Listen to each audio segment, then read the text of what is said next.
आरती सबके निशाने पर है।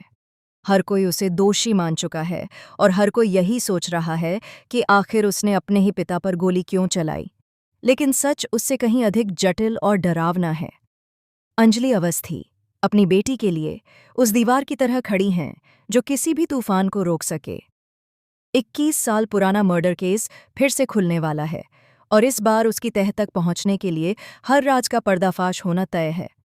सवाल ये है कि क्या अंजलि कोर्ट में सच्चाई साबित कर पाएंगी या फिर यह सच हमेशा के लिए दब जाएगा। जब पुलिस आरती को कोर्ट लेकर आती है, बाहर रिपोर्टर्स की भीड़ उसे घेर लेती है। कैमरे की फ्लैशिंग लाइट्स के बीच वे सवालों की बौछार करते हैं। अपने ही होने वाले पापा पर गोली क्यों चलाई? यह सुनते ही आरती का गुस्सा फूट पड़ता है। उसकी आंखों में आग है, उसके हाथों में तेजी है। वह रिपोर्टर्स को धक्का देती है और तभी माहौल पूरी तरह बेकाबू हो जाता है। भीड़ अपने गुस्से में चिल्ला रही है, पत्थर और चप्पलें उड़ रही हैं। तभी वेद की एंट्री होती है, एक ऐसी एंट्री जिसने हर किसी को चौंका दिया। वह बिना किसी डर के आगे बढ़ता है और आरती को भीड़ से बचाता है। चलो आरती, यहां से, मैं तुम्हारे साथ हूं, वह कहता है। लेकिन जैसे ही वेद ने वेदांजलि अवस्थी का नाम लिया, आरती का गुस्सा और बढ़ गया।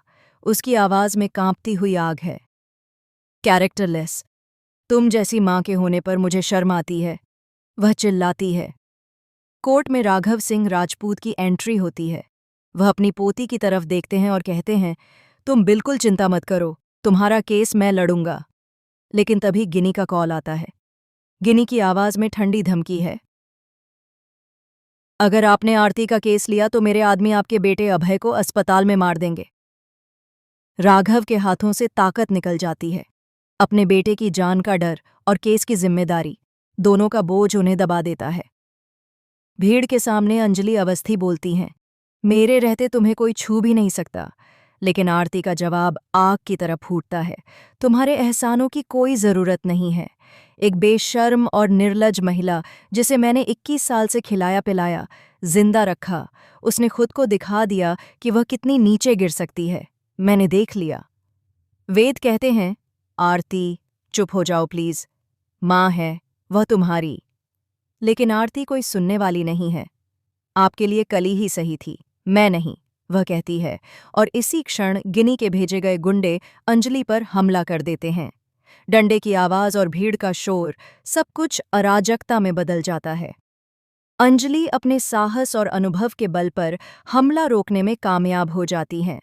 हिम्मत दिखाते हुए अंजलि उस आदमी को पकड़ लेती हैं जिस पर पहले से मर्डर और रेप के केस दर्ज हैं। कोर्ट में अंजलि कहते हैं, योर ऑनर, यही वह गुंडा है जिसे दामोदर ने भेजा था।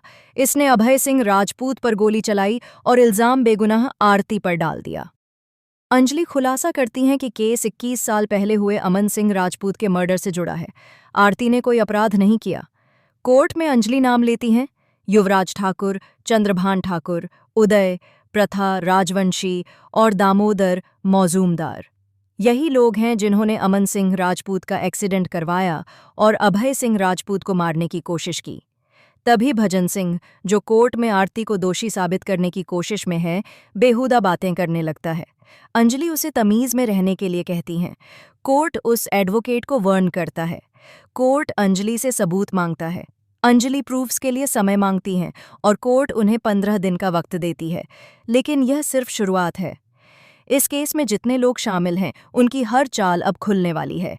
एसीबी के पंकज और विद्युत कश्यप दामोदर के आदमी से सच सामने लाने की कोशिश कर रहे हैं। क्या वे सफल होंगे? क्या एडवोकेट अंजलि युवराज ठाकुर और उसके साथियों को कोर्ट में क्रिमिनल साबित कर पाएंगी? सीरियल का ये मोड़ दर्शकों को झकझोर देता है। सस्पेंस, डर और खतरनाक ट्विस्ट, सब कुछ अब सामने आ रहा है।